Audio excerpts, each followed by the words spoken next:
This is a dramatic situation. We have to do everything possible to end the violence. Since he entered power in 2014, Narendra Modi, the Prime Minister, has been implementing a radical nationalist Hindu policy, which has had terrible consequences. Journalists, religious minorities, and human rights fighters. In India, millions of Muslims and Christians suffer every single day because the government violates their most fundamental rights. The situation is serious. That's why the European Parliament must vote tomorrow on a very clear resolution.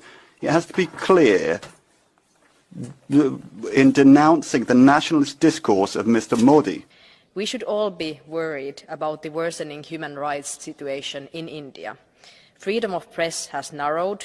Journalists and activists have been arrested for false reasons. Discrimination and hate have increased.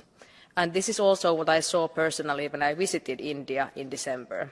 This saddens me as India is a very important partner for us. EU and India have to make human rights and democracy a fundamental part of their partnership in all regards, including trade. Our joint resolution is crystal clear. We are calling on India to do everything within its power to end ethnic and religious violence, to punish perpetrators and end Hindu extremism. Without ironclad guarantees in this area, then we cannot talk about a new trade agreement with India. India is an important partner to the European Union, but if we as a Christian community can respect other faiths and identities, we must ask our partners to do the same.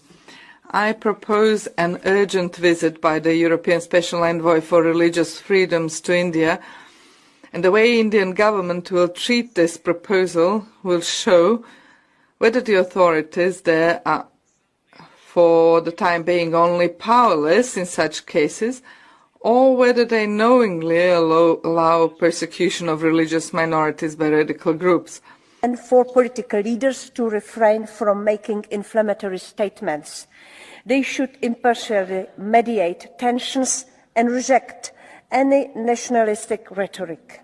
Today, let us send a clear message. The EU holds a powerful tool in trade policy, and we demand the integration of human rights into our EU-India partnership. Indian officials often like to boast that the country is the world's largest democracy. Intolerance and violence against religious minority paint a different picture. These attacks against Christians are not isolated incidents. They are organized, leaving behind destruction and shattered lives.